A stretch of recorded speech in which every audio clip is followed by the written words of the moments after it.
प्यारे बच्चों, आप सभी का हमारे चैनल पे बहुत बहुत स्वागत है। दोस्तों, आज के इस वीडियो के माध्यम से क्लास 10 के बच्चों के लिए होम साइंस का 2024 बोर्ड परीक्षा के लिए एक लेटेस्ट मॉडल क्वेश्चन पेपर लेकर के आ चुके हैं। और बच्चों, इस वीडियो के माध्यम से मैं आप सभी को इस पूरे मॉडल पेपर का A to Z solution provide करने वाला हूँ। साथ ही साथ दोस्तों, मैं आप सभी को यही बताने वाला हूँ कि बोर्ड परीक्षा 2024 में गृह विज्ञान कापियां कैसे लिखना है, सब कुछ मैं आप सभी को इस वीडियो के माध्यम से बताने वाला हूँ, समझाने वाला हूँ। और बच्चों, आप सभी से एक ही दावा है कि अगर आप इस पूरे मॉडल पेपर को देख लेते हो तो 5 मार्च के पेपर में, गृह विज्ञान के पेपर में 70 में 70 लाने से कोई नहीं रोक सकता है। ये मैं दावे के साथ बोल सकता हूं। बच्चों, यहां पे आप देख सकते हो कि इस पूरे मॉडल क्वेश्चन पेपर को मैं यहां पे पूरा का पूरा सॉल्यूशन लेकर के आ चुका हूं। ठीक है, तो जैसा कि आप यहां पे देख सकते हैं, इस पूरे मॉडल पेपर को कैसे हल करना है, सब कुछ मैं आप सभी को इस वीडियो के माध्यम से समझाने वाला हूं, बताने वाला हूं। ठीक है, तो इसलिए आप सभी से हम्बल रिक्वेस्ट है, इस पूरे वीडियो को शुरू से लेकर के अंत तक जरूर देख लेना। वीडियो को लाइक कर देना, शेयर कर देना, अगर चैनल पर नए हो सब्सक्राइब कर देना। आइए बच्चों, बिना टाइम को वेस्ट किए इस वीडियो को कंटिन्यू करेंगे। और सबसे पहले बच्चों, पेपर का थोड़ा सा पैटर्न समझ लेते हैं। ठीक है, कि पेपर का अब की बार पेपर कैसा आएगा। ठीक है, तो बिल्कुल ऐसा ही आप सभी का पेपर रहने वाला है, जैसे कि मैं आप सभी को इस वीडियो के माध्यम से बताने वाला हूं, समझाने वाला हूं। सबसे पहले आप यहाँ पे रोल नंबर लिखना मत भूलना, अपना यहाँ पे नाम लिख देना। ठीक है, पेपर का कोड ये दे रखा है और ये क्लास 10 के बच्चों का होम साइंस का ओरिजिनल पेपर आने वाला है। ठीक है, और बच्चों, यहाँ पे इस पूरे पेपर को हल करने के लिए आपके पास कुल मिलाकर के 3 घंटा 15 मिनट का टाइम मिलता है, जिनमें पेपर को पढ़ने के लिए 15 मिनट रहता है। ठीक है, यहाँ पे कुछ निर्देश दिया गया है, आप आसानी से पढ़ लेना। ठीक है, आइए बच्चों, सबसे जो पहला यहाँ पे प्रश्न पूछा गया है, कई बार बोर्ड के पेपर में आ भी चुका है कि कौन सा बजट का अनिवार्य भाग नहीं है, भोजन, शिक्षा, फैशन या आवास। तो बच्चों, इसमें फैशन जो होगा बिल्कुल राइट आंसर हो जाएगा, क्योंकि फैशन के लिए पारिवारिक बजट में कोई बजट नहीं होता है। ठीक है, ऑप्शन नंबर यहाँ पे तीसरा बिल्कुल यहाँ पे राइट आंसर हो जाएगा। चलिए, अगला क्वेश्चन है कि सफल बजट कौन सा होता है, व्यय कम करके, आय व्यय के सही संतुलन से, आय बढ़ा करके या बचत करके। ठीक है, तो सफल या बजट कब सफल होगा कि आय और व्यय के सही संतुलन से। ठीक है, सेकंड क्वेश्चन यहाँ पे, सेकंड ऑप्शन यहाँ पे बिल्कुल राइट आंसर हो जाएगा, इस बात को ध्यान में रखना। अगला क्वेश्चन है बच्चा कि निम्नलिखित में से कौन सा सबसे सुरक्षित चेक माना जाता है, वाहक चेक, क्रैश चेक, दोनों या कोई नहीं। ठीक है, तो सबसे सेफ चेक क्रैश चेक को माना जाता है, इस बात को ध्यान में रखना, कई बार बोर्ड के पेपर में आ चुका है। ठीक है, चलो अगला क्वेश्चन है, 1 क्विंटल गेहूं की कीमत 2000 रुपया है, तो 15 किलो गेहूं की कीमत बताना है, कई बार आ चुका है। इसको कैसे हल करेंगे, तो बच्चों, यहाँ पे आप सभी को पता होगा कि 1 क्विंटल में 100 केजी होता है, और 100 केजी गेहूं का दाम यहाँ पे 2000 है। ठीक है, 2000, तो सबसे पहले आप यहाँ पे करो क्या, 1 केजी गेहूं का दाम निकाल लो, तो 2000 और बट्टे में 100 कर लोगे तो 1 केजी का दाम निकल करके आ जाएगा। 2 जीरो से 2 जीरो यहाँ पे कैंसिल आउट हो जाएगा, तो 1 केजी गेहूं का दाम भी यहाँ पे 20 रुपए निकल करके आ जाएगा। इसी प्रकार आप सभी को बताना है 15 किलो गेहूं का दाम क्या हो जाएगा, तो 20 गुणे 15 हो जाएगा, यानी कुल मिलाकर के 300 रुपया यहाँ पे हो जाएगा। ठीक है, तो 300 यहाँ पे राइट आंसर हो जाएगा, इस बात को ध्यान में रखना, तीसरा ऑप्शन यहाँ पे राइट आंसर होगा। ठीक है, चलो अगला क्वेश्चन पूछा गया बच्चा कि ध्वनि प्रदूषण को किसमें मापा जाता है, ओम, जूल, डेसिबल या एम्पियर। तो ध्वनि प्रदूषण को हम डेसिबल में मापते हैं, इस बात को ध्यान में रखना, कई बार आ चुका है। अगला क्वेश्चन है कि वायुमंडल में किसके निर्माण को, ठीक है, ग्रीन हाउस प्रभाव के रूप में जाना जाता है, जो वर्तमान ग्लोबल वार्मिंग के लिए प्रमुख रूप से उत्तरदायी होता है, क्लोरीन, फ्लोरीन, सल्फर डाइऑक्साइड या कार्बन डाइऑक्साइड। तो बच्चों, वायुमंडल में कार्बन डाइऑक्साइड के निर्माण को हम क्या बोलते हैं, ग्रीन हाउस इफेक्ट के नाम से जानते हैं, इस बात को ध्यान में रखना, कई बार पूछा जा चुका है। अगला हमारा क्वेश्चन है कि हमें प्लास्टिक की बोतलों, थैलियों आदि का प्रयोग कम करना चाहिए, क्यों, क्योंकि वे टिकाऊ नहीं है, वे गैर बायोडिग्रेडेबल है, वे विषाक्त या जहरीले पदार्थों के बने होते हैं, या वे वायुमंडलीय गैसों के साथ प्रतिक्रिया करते हैं, रिएक्शन करते हैं। तो बच्चों, हम यहाँ पे बोतलों या थैलियों का कम यूज करेंगे, क्योंकि वे गैर बायोडिग्रेडेबल होते हैं। ठीक है, ऑप्शन नंबर यहाँ पे सेकंड बिल्कुल यहाँ पे राइट आंसर हो जाएगा। ठीक है, चलो अगला क्वेश्चन है कि ओजोन परत के ह्रास के लिए मुख्य रूप से उत्तरदायी पदार्थ कौन सा होता है, CFC, DDT या CH3 या O3। O3 मतलब ओजोन होता है। ठीक है, तो ओजोन परत के ह्रास के लिए मुख्य रूप से उत्तरदायी जो एलिमेंट होता है उसको हम बोलते हैं CFC। क्या बोलेंगे, CFC, इस प्रकार से लिखा जाता है। ठीक है, चलो अगला क्वेश्चन है कि घर पर सिलाई करने से बचत होती है, किसकी बचत होती है, समय की, धन की, कपड़े की या समय, धन, कपड़े तीनों की। ठीक है, तो घर में सिलाई करने से आप सभी को पता होगा बच्चों कि समय, धन और कपड़े तीनों की यहाँ पे बचत हो जाएगी, चौथा ऑप्शन आपका बिल्कुल राइट आंसर हो जाएगा। ठीक ना। अगला क्वेश्चन है कि कपड़े की कटाई करने के लिए मिल्टन चाक से निशान लगाया जाता है, ऐसा क्यों किया जाता है? निशान सरलता से छूट जाता है, ठीक है, निशान सुंदर बनता है, काटने में आसानी रहती है, या निशान अस्थायी हो जाता है, ठीक है। तो कपड़े की कटाई करने के लिए हम मिल्टन चाक का इसलिए इस्तेमाल करते हैं ताकि जो भी कपड़े पर निशान बनाया जाता है एक बार धोने से कपड़ा का निशान आसानी से छूट जाता है, ठीक है। ऑप्शन नंबर यहाँ पे पहला बिल्कुल राइट आंसर हो जाएगा, इस बात को ध्यान में रखना, ठीक है।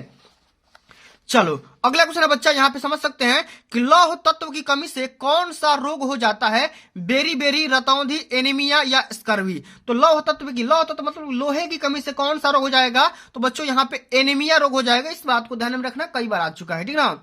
चलो अगला क्वेश्चन यहाँ पे समझ सकते हैं बच्चा कि विटामिन सी का सबसे अच्छा स्रोत क्या है?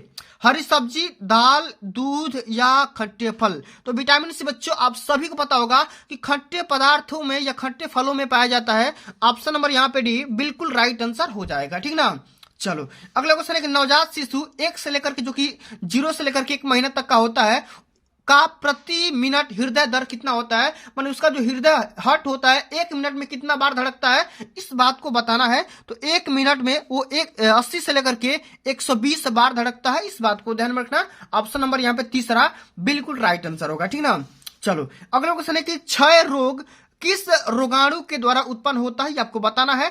बैसिलस, वायरस, अमीबा या क्यूलेक्स, ठीक है। तो क्षय रोग जो होता है बच्चों ये बैसिलस जीवाणु के नाम से फैलता है। ऑप्शन नंबर यहाँ पे बिल्कुल करेक्ट आंसर हो जाएगा, ठीक है। जितना क्वेश्चन बता रहा हूं आप सभी लोग तैयार कर लो, क्योंकि अब की बार बोर्ड के पेपर में यही क्वेश्चन छपने वाला है, इससे बाहर नहीं आने वाला है, ठीक ना। चलो अगला क्वेश्चन है कि क्वासियोरकर रोग किसकी कमी से होता है? वसा, प्रोटीन, खनिज लवण या इनमें से कोई नहीं, ठीक है। तो बच्चों ये जो रोग है आप सभी को पता होगा, ठीक है, कि क्वासियोरकर जो रोग है किसकी कमी से होता है? ये कमी हो जाता है प्रोटीन की कमी से, इस बात को ध्यान में रखना, कई बार आ चुका है, ठीक ना। चलो अगला क्वेश्चन है कि 1 ग्राम वसा कितनी कैलोरी देता है? तो 1 ग्राम वसा आप सभी को कुल मिलाकर के 9 कैलोरी एनर्जी प्रोवाइड करता है, उष्मा देता है, ठीक है, एनर्जी देता है। अगला क्वेश्चन है कि टाइफाइड फैलाने वाला रोगाणु या जीवाणु का नाम बताना है, ठीक है। तो इसका जो नाम है बच्चों, ठीक है, इसका नाम क्या है कि ट्यूबरकल बैसिलस या साल्मोनेला टाइफी। तो साल्मोनेला टाइफी यही इसका राइट आंसर हो जाएगा, क्योंकि टाइफाइड इसी जीवाणु से फैलता है, ठीक है। चलो अगला क्वेश्चन यहाँ पे समझ सकते हैं बच्चा, कई बार ये भी आ चुका है, 18 नंबर क्वेश्चन, ठीक है। यहाँ पे देखो ये वाला क्वेश्चन कि भोजन में किस पोषक तत्व की कमी से घेंघा नामक रोग हो जाता है? प्रोटीन, आयोडीन, कैल्शियम या वसा। तो भोजन में किस पोषक तत्व की आयोडीन की कमी से घेंघा नामक रोग हो जाता है? ऑप्शन नंबर यहाँ पे सेकंड बिल्कुल यहाँ पे राइट आंसर होगा। अगला क्वेश्चन है कि विटामिन B2 को क्या कहते हैं? तो विटामिन B2 का क्या नाम होता है? ठीक है, थायमीन, ठीक है, या राइबोफ्लेविन या नाइसिन या फोलिक एसिड। तो विटामिन B2 का जो नाम होगा राइबोफ्लेविन होता है। ऑप्शन नंबर यहाँ पे सेकंड बिल्कुल राइट आंसर होगा, ठीक है। चलो अगला क्वेश्चन जो कि अंतिम नंबर क्वेश्चन है, हड्डी की मजबूती के लिए किस तत्व के कारण होते हैं? ठीक है, माने हड्डी की मजबूती किस तत्व की वजह से होता है? लौह तत्व, कैल्शियम, प्रोटीन या सोडियम। तो हड्डी की जो भी मजबूती होती है, माने कुल मिलाकर के हड्डियां जो बनती भी है वो कैल्शियम तत्व से मिलाकर के बनी होती है, ठीक है, कैल्शियम की बनी होती है और कैल्शियम पोषक तत्व उसमें पाए जाते हैं, ठीक है। तो चलिए बच्चों यहाँ पे कुल मिलाकर के मैंने 20 MCQ बता रखा है और यहाँ पे आइए पार्ट बी को सोल्यूशन देखते हैं। यहाँ पे कि पार्ट बी जो कि 50 नंबर का रहने वाला है, ठीक है। और इस क्वेश्चन में अति लघुत्तरी, लघुत्तरी और दीर्घोत्तरी तमाम प्रकार के क्वेश्चन पूछे जाते हैं। अति लघुत्तरी को 25 शब्द में, लघुत्तरी को 50 शब्द में और दीर्घोत्तरी को 100 शब्द में लिखना होता है, ठीक है। तो कैसे हल करेंगे सब कुछ मैं आप सभी को बताने वाला हूँ। यहाँ पे क्वेश्चन है कि बजट बनाने का मुख्य उद्देश्य क्या होता है? ठीक है, कई बार आ चुका है, माने हम बजट क्यों बनाते हैं इसके बारे में आप सभी को लिखना होगा, ठीक है। इस बात को ध्यान में रखना। तो क्यों बनाते हैं बताओ, बजट बनाने से हमारे कौन कौन सा लाभ हो सकता है? यहाँ पे देखो बजट बनाने का लाभ, यहाँ पे देखो, ठीक है। इस प्रकार से आप यहाँ पे लिखना होगा बोर्ड परीक्षा काफी में खंड व अति लघुत्तरी प्रश्न प्रश्नोत्तर संख्या 21। इसमें लिखेंगे कि बजट बनाने का लाभ कौन कौन से हो सकते हैं? पारिवारिक आवश्यकताओं एवं रहन सहन के अंतर का ध्यान रखना, आकस्मिक कार्यों के लिए बचत का प्रभाव रखना, ठीक है, पारिवारिक आय में वृद्धि करने के लिए परिजनों को प्रेरित करना, अनावश्यक व्यय को कंट्रोल करना, नियंत्रित करना, ठीक है। इस प्रकार से बोर्ड की कॉपी में आप सभी को लिखना होगा, ठीक है। अंत में बताऊंगा कॉपी लिखते समय कौन कौन सी सावधानियां रखना है, सब कुछ मैं बता दूंगा, उसके लिए परेशान मत होना, ठीक है। सबसे पहले क्वेश्चन को देख लो, उसको तैयार करना है, ठीक है। अब की बार का टारगेट है 70 में 70 स्कोर करने का, जब तक तोड़ेंगे नहीं तब तक छोड़ेंगे नहीं, ठीक ना। अगला क्वेश्चन है कि पर्यावरण प्रदूषण के कारण लिखिए। ठीक है। मैंने पर्यावरण प्रदूषण कौन कौन से रीजन हो सकते हैं इसके बारे में लिखना है, किस प्रकार से, मैंने ध्वनि से हो सकते हैं, हवा से हो सकते हैं, ठीक है, जल से हो सकते हैं, तमाम प्रकार के कारकों की वजह से हमारी पर्यावरण प्रदूषित हो जाता है। अगला क्वेश्चन है कि चेक कितने प्रकार का होता है, ठीक है, तो चेक कई प्रकार के हो सकते हैं, कई बार हमने बता रखा 2 नंबर का है, खाली प्रकार लिख दो, उसका नाम भी लिख दो तो चल जाएगा, ठीक है। मोच के लक्षण क्या क्या होता है, दर्द आना, सूजन हो जाना, ठीक है, फूल जाना, ठीक है, ये मोच का लक्षण होता है, ठीक है। रोग प्रतिरोधक क्षमता क्या होता है बच्चों, तो रोगों से लड़ने के लिए जो भी आपके शरीर में एंटीबायोटिक होता है, ठीक है, या इम्यूनिटी सिस्टम होता है, उसी को हम क्या बोलते हैं, रोग प्रतिरोधक क्षमता बोलते हैं, ठीक है। अगला क्वेश्चन है कि भोजन विषाक्तता के कारण लिखिए, ठीक है, इसके बारे में लिखना है, 2 नंबर यहां से आप सभी को मिल जाएंगे, ठीक है। चलो अगला क्वेश्चन है कि घर में सिलाई करने से क्या क्या लाभ हो सकता है, ये जो क्वेश्चन है 4 नंबर का आता है, 50 शब्द में लिखना होगा, लघु तरीका रहने वाला है, ठीक है। घर में सिलाई करने से कौन कौन से लाभ हो सकते हैं, समय की, धन और कपड़ा तीनों प्रकार का लाभ मिल सकता है आप सभी को, ठीक है। अपने मन चाहे हिसाब से अपना डिजाइन तैयार कर सकते हो, ठीक है। जल के कार्य बताइए, जल के कार्य कौन कौन से हो सकते हैं, ठीक है, इस प्रकार से आप सभी को तैयार करना होगा, ठीक है, ठीक है। चलो अगला क्वेश्चन है कि वृक्षारोपण से क्या लाभ होता है, ठीक है, इसके बारे में भी लिखना है, ये भी 4 नंबर का है। कैंची कितने प्रकार की होती है, इसके क्या उपयोग होते हैं, ये भी 4 नंबर का है, ठीक है, इसको भी तैयार करना है। प्रेशर कुकर की उपयोगिता का स्पष्ट वर्णन करना है, ये भी 4 नंबर का है, ठीक है। तो जितना क्वेश्चन बताया मैंने 4 नंबर का पूरा बता दिया, ठीक है। अब जो क्वेश्चन है दीर्घ उत्तरी प्रश्न है, ठीक है, दीर्घ उत्तरी में भी 3 क्वेश्चन आते हैं, ठीक है। अस्थिभंग से क्या समझते हैं, अस्थिभंग के प्रकार एवं उपचारों का वर्णन करिए, ये क्वेश्चन 6 नंबर का आता है बोर्ड के पेपर में। अगर आपको ये नहीं आ रहा है तो इसको करिए कि श्वसन तंत्र के मुख्य अंग कौन कौन से होते हैं, चित्र के द्वारा समझाना है, इसी प्रकार से बोर्ड के पेपर में क्वेश्चन पूछे जाते हैं, ठीक ना। तो चलिए अब आइए दोस्तों समझ लेते हैं कि बोर्ड परीक्षा में किस प्रकार से हम कॉपी हल करेंगे, कैसे लिखेंगे, उसको थोड़ा सा समझा दे रहे हैं, ठीक है। थोड़ा सा इसको जूम आउट कर लेते हैं, ठीक है, इस प्रकार से, ठीक ना। यहाँ पे देखो खंड व अति लघु उत्तरीय प्रश्न, यहाँ पे 21 को क्वेश्चन को हल किया गया है। आप यहाँ पे देख सकते हैं कि प्रश्नों को हल करते समय यहाँ पे हेडिंग ब्लैक पेन से और यहाँ पे आप सभी को ब्लू पेन से इसका पूरे आंसर लिखना होगा, ठीक है। इतने सारे तरीके से आपको सभी को यहाँ पे लिखना होगा, आप यहाँ पे नोटिस भी कर सकते हो, देख भी सकते हो किस प्रकार से कॉपी को लिखा गया है, ठीक है। यह कॉपी है जो कि बोर्ड के टॉपर के द्वारा लिखी गई है कॉपी, ठीक है। घर में सफाई करने के लिए कौन कौन से लाभ हो सकते हैं, ठीक है। पारिवारिक आय कितने प्रकार के होते हैं, दोनों प्रकार में से किसी एक प्रकार के यहाँ पे वर्णन करना होगा, ठीक है। यहाँ पे घर में स्वच्छता के महत्व के बारे में बताया गया है, जो कि लॉन्ग आंसर टाइप क्वेश्चन है। और दूसरी जल से फैलने वाले कौन कौन से रोग होते हैं उसके बारे में यहाँ पे बताया गया है, ठीक है। तो ये तो एक कॉपी हो गई, दूसरी कॉपी यहाँ पे ये है, अति लघु उत्तरीय प्रश्न है। इसी प्रकार से सेम टू सेम ये वाली कॉपी है, पारिवारिक बजट के बारे में लिखना था, यहाँ पे ओजोन परत के महत्व के बारे में यहाँ पे परिभाषा देना था, ठीक है।